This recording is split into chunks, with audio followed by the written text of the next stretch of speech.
yesterday, and then she said that you are good on the FM structure, but you need help on identifying the correct behavior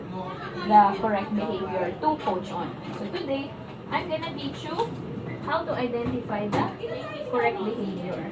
And what we're going to do is really, it's a triple DM thing. Kasi that's how you identify the behavior on a triple DM manner. Okay? Okay. So, the approach, wait lang. Okay, why do you think it's important that you coach on the most impactful behavior of the agent? Well, because if we'll be coaching from behavior, Mm-hmm. you will hit a lot of things. It's Elika! Go! Yeah. Galingan mo, repro ko to. Ikaw nag-ano ba siya? Ako eh. Laika! Go! Why is it important that you coach on the most impactful behavior? Yes, kasi if you hit the most impactful behavior of the agent, Mm-hmm. there's a big possibility that everything will follow.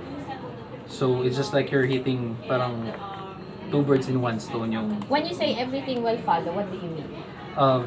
for example, when it comes to if you're talking about behavior for probing, Mm-hmm.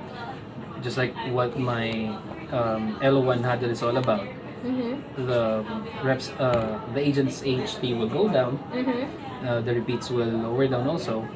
We can prevent transferring customers. Okay. And if we're able to resolve the customer's concern, we're able to get or they gain to gain the right to sell. At the Okay. same time, the customer will be satisfied, get the VOC. Okay.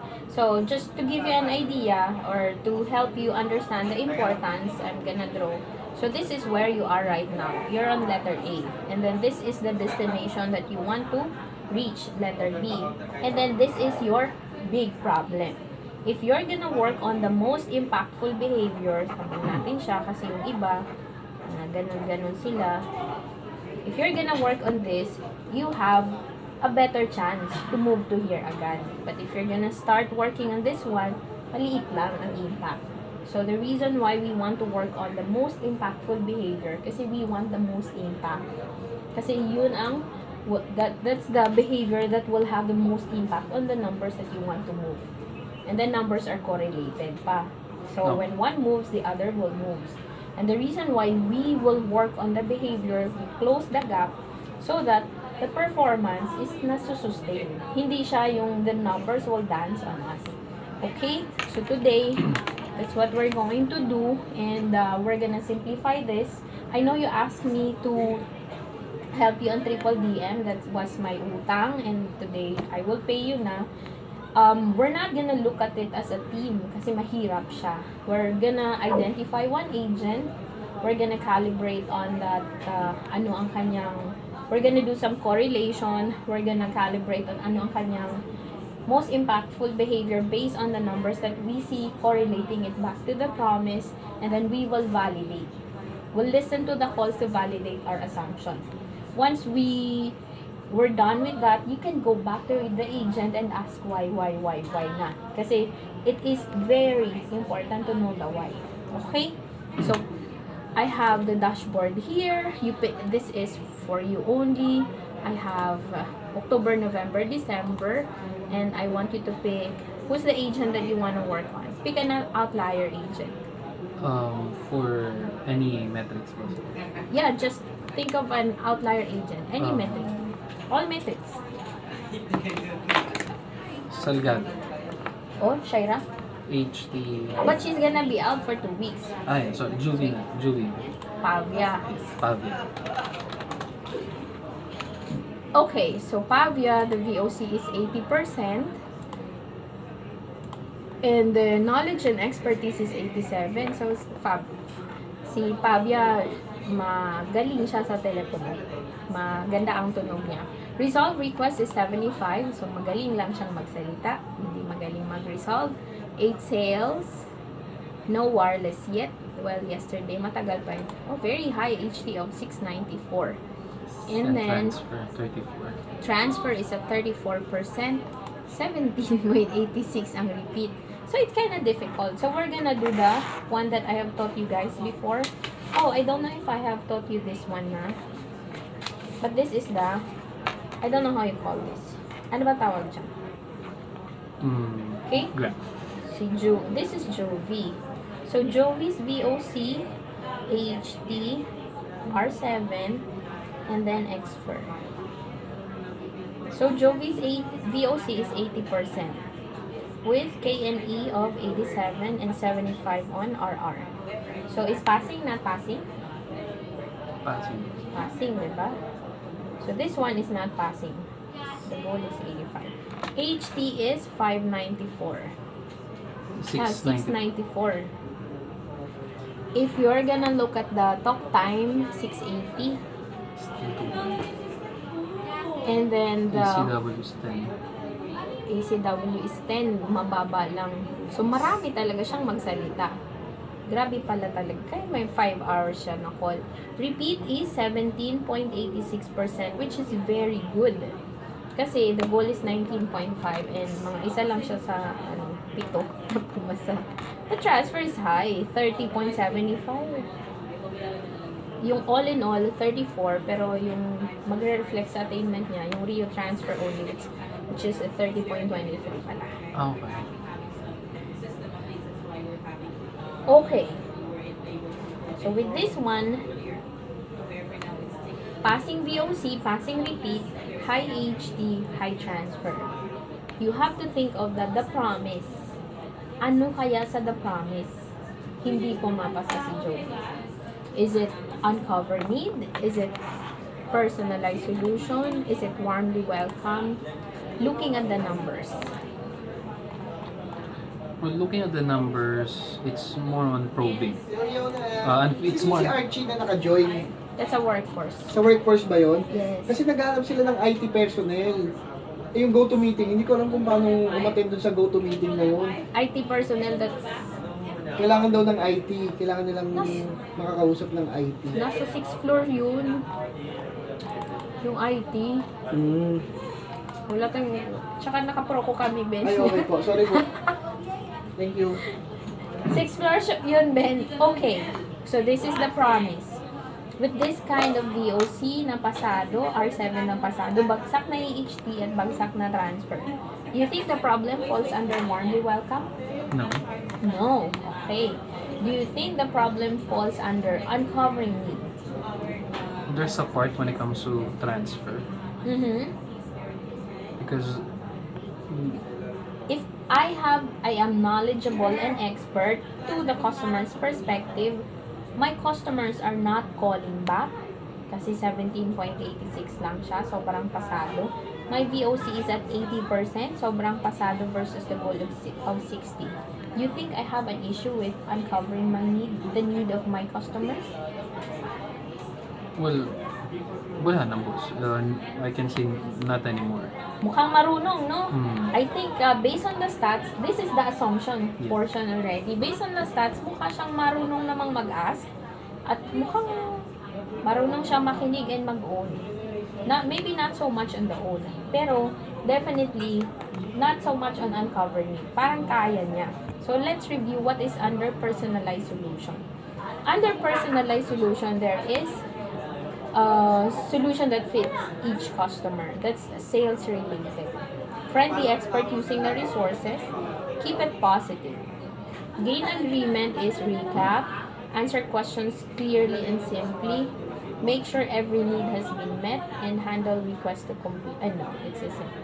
Thoroughly educate is the digital options, the SSO. And then sincerely. Kung ang agent mo ay pasado sa VOC, pasado sa repeat. Pero ang taas ng HT sa 694. No, let's not include the HT kahapon. Tingnan natin siya. Kasi kahapon, di ba? Mataas pa rin siya, boss, eh. Kahit di mo siya isama. Oo. Kaya siya yung pinili ko. So, the HT ni Jovi, 651. 40 seconds yun. So, naging sa isang araw. Ano sa tingin mo ang problema dyan based on the promise?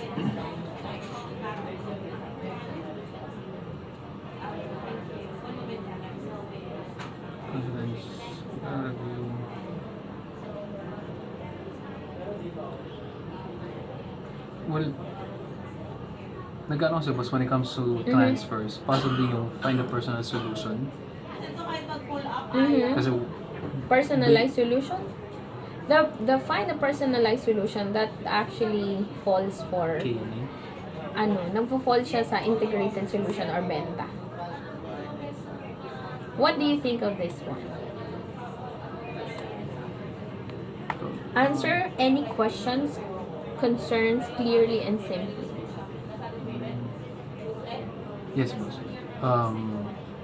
Yeah, there's a big impact on that one Mm-hmm. because probably the reason why the age is too high is because the agent were not able to be direct or beating around the bush. At the same time, if the rep would ask for other concerns, the age is too high. Tapos the customer will not cooperate anymore about any questions that she would ask. So ended up Or pwede, transferring. pwede kaya na mahilig siyang mag-over-explain or repetitive explain.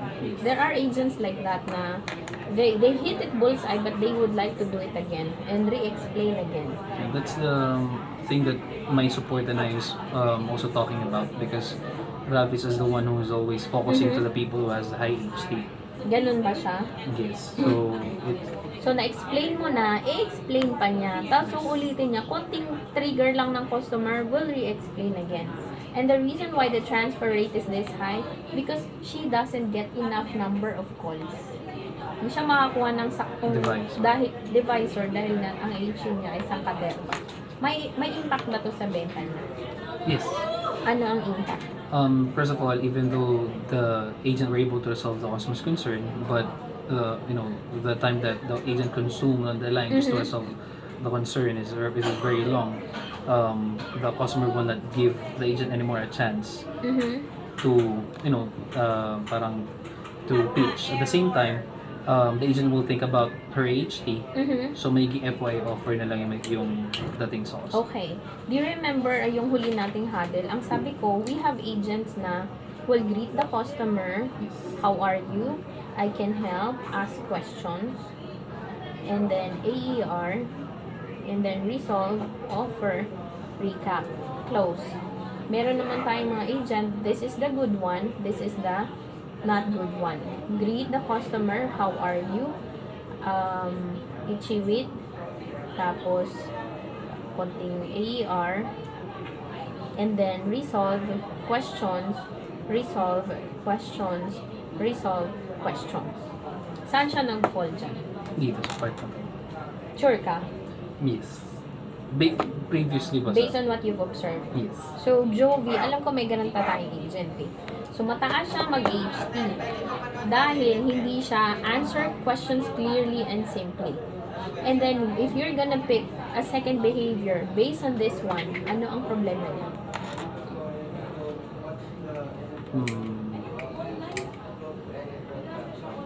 Based on what we've discussed during the huddle.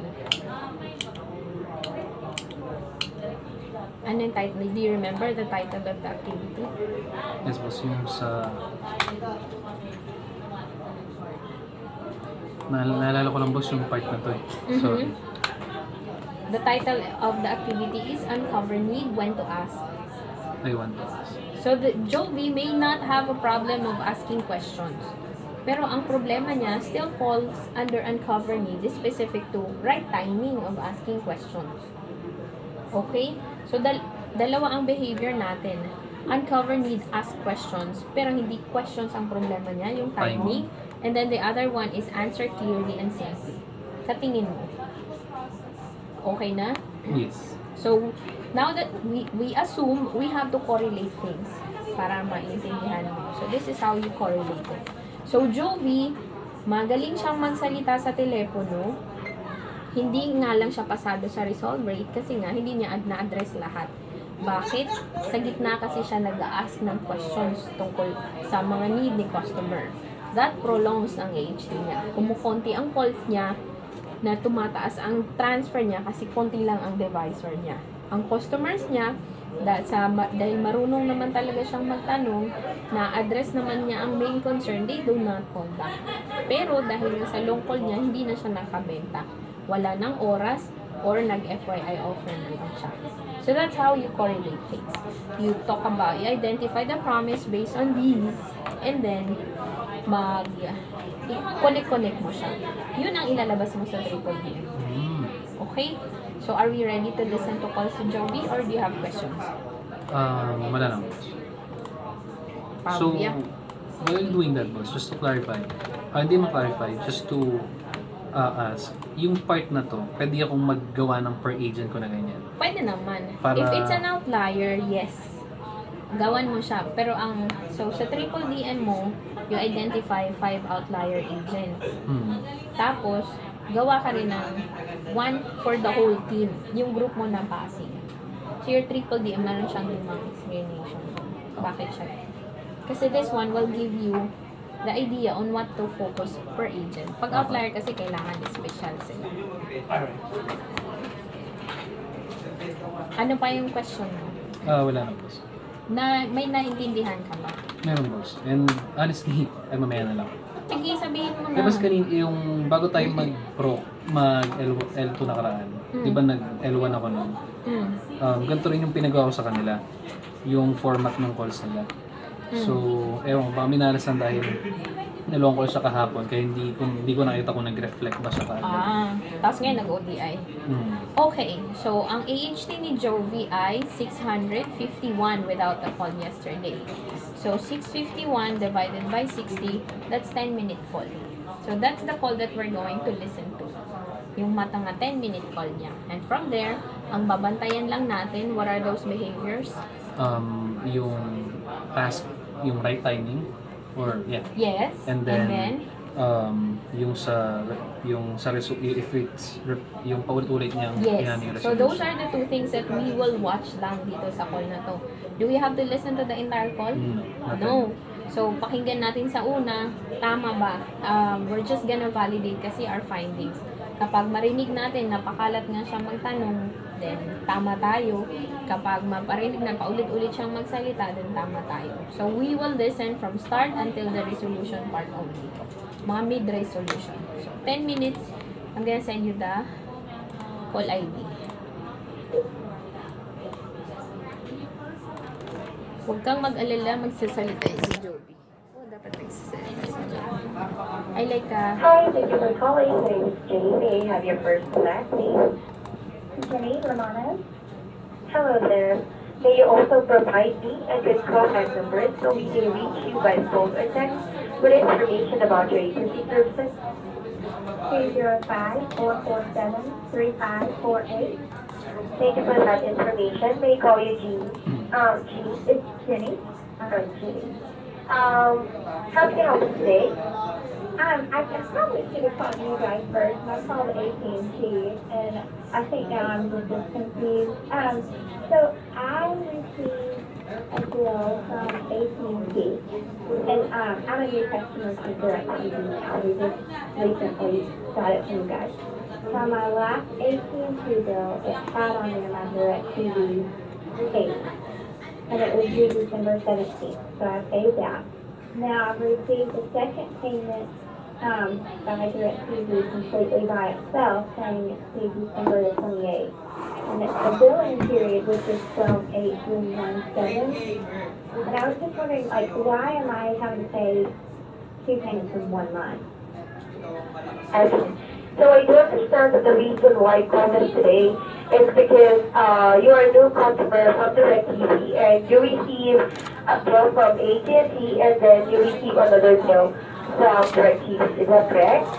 That's right. I can help you with that. I know how important this is for you because this is the bill that you are going to pay. So you don't have to worry about that. You have me on the line. I can review your account here for you. Okay, what was the concern of the customer? It's all about the bill that the customer's confused because she received 2 billing statements. So she thinks that we're charging her twice. Okay. So based on this one, alin ang hindi niya nagawa? First, she was able to acknowledge. Ang hindi niya nagawa. Yeah. Nag-greet ba siya? Yes, How can I help ba siya? I can help you with I that. can help you ba siya? Hindi yata to. Hindi siya nag-I can help. Nagtanong ba siya No. right after the concern? Hindi siya nagtanong. Kinonfirm niya yung narinig niya. But is it important to ask questions based on the concern, based on what was shared by the customer? Yes. Ano mga dapat niyang tinanong? Well, I think she just confirmed the information. So, the agent could have asked about if, like, can you tell me more about the bill that you have right now, like the amount? Okay, Then or I when will is- ask what is specific question about the bill that you have. Kasi maybe it's separate pero it's correct. So, any line item on the bill that you want to clarify. Diba? Do you have a certain expected amount on that bill? So siya, that's a good thing na she confirmed what she heard but she did not clarify further. Ano pa ang problema mo sa dalawang bill na yan? Porket naka-receive ka lang ng dalawa. Is it, did you request for a combined bill? Like, when did you do it? Diba, there are many questions that you have to ask to uncover the full need. So, anong gagawin niya after this? Magpo-provide siya ng initial resolution. And then, we'll ask questions. And then, resolution. Question, resolution. Haba ang i-action. Okay? So, are we valid na tayo sa isa? So, kailangan nating para sa kanyang explanation. We'll listen to this part kasi siya yan. Okay. So, when I reviewed your account here, you started your services last November the 8th. So, the AT&T bill, which covers your DirecTV bill, this billing period covers your November 8th up until December the 7th billing cycle. Okay. Okay. So, because right now we are not into combined billing with AT&T anymore, we are going to have your DirecTV billing cycle. So as I said earlier, your billing cycle starts from the 8th of each month up until the 7th of the following month. So when we generate another bill right now, the bill that was generated and was sent out to you, it is actually your billing cycle, December the 8th up until January the 7th. May inulit na siya. Inulit na niya. Billing cycle na naman. Okay? And alam mo, umuulit sila kapag hindi nila gets ang kung anong bullseye nilang dapat sabihin. Kasi nga, yun siya ang Hindi tanong. natin. Okay? So we have one call, but do you think one call is enough or should we listen for more? Siyempre po, we should listen for one more or minimum. Sige, let's listen for one more. Ito, 13 minutes. Kasi puro ODI yung call niya. Hi, thank you for calling. My name is Jane. May I have your first and last name? First name Maria, last name Segovia. Hello there, may I call you Maria? Yes. Thank you so much.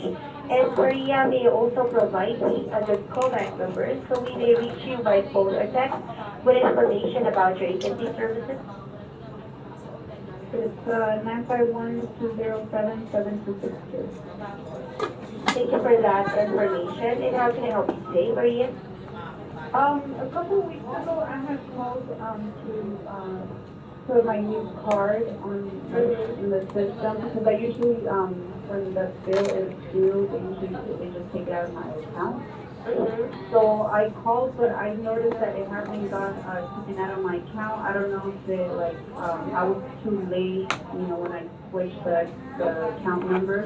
So because I got another letter, like I think saying because it hasn't gone through.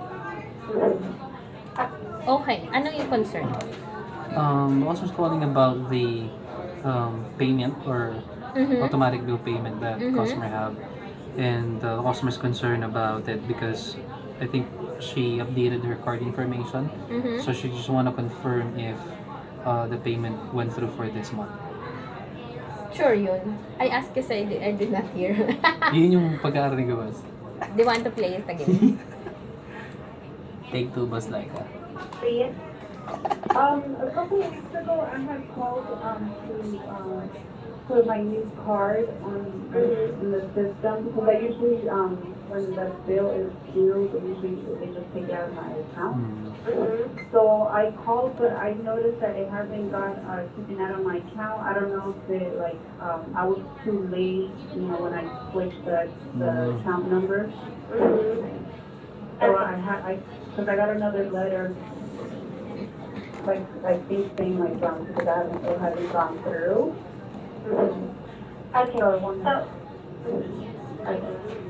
So, if I understand it correctly, the reason why I called it today is because you receive a notification indicating that your account has not been paid yet, and you already called to update your card information and file. However, the amount was not trusted on that card. Yes, is that correct? yes. Okay. So, I can definitely help you with that. I know how important this. Okay, wait lang. I'm trying to access my Pro. So, based on this format, did she deliver greeting? Yes. How can I help? The rule of AT&T, I learned this one from marketing person, yung nag-certify kay Choi, na right after the concern, the answer is, I can help you with that. And then, that's when, after I can help you, that's when you ask. Tapos, that's when you deliver AR. Kasi may score daw yan. Kapag hindi mo siya nasabi, yung easy zero ka nila. So, si SOR, ganun siya mag-audit. Right after the concern, ang expect nila, I can help you with that. Pag hindi mo siya sinabi, zero ka niya. Kahit nasabi mo pa siya towards the latter part. Opo. Okay, that's why it has to be like this. So, hindi niya ginawa, though ginagawa niya after niyang mag-A. Nag-i-ichiwit siya. So, we need to correct that, but that's a small thing. Pero, based on the concern of customer, nag-acknowledge siya, meron pa ba siyang mga kailangan itanong o sapat na yun? Well, for me, everything was already provided by the customer. Because the customer specifically just wanna know if the payment got posted. Kasi nga, meron siya na-receive na mail. So, it's just more confirmation. So, inulit lang niya. Medyo detailed naman si customer. Let's move forward dun sa I explanation. can definitely help you with that. I know how important this is for you because I'm a customer too, and I really want to be on top of my bill, and I don't want my services to be cut off. So you don't have to worry about that. You have me on the line. I can review your account here. That was a long Just one. Thank you.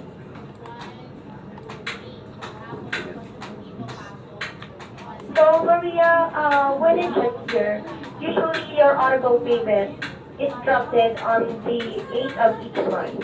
So when I check here, you just updated your card information the same day. But actually, we've already drafted the payment that time. So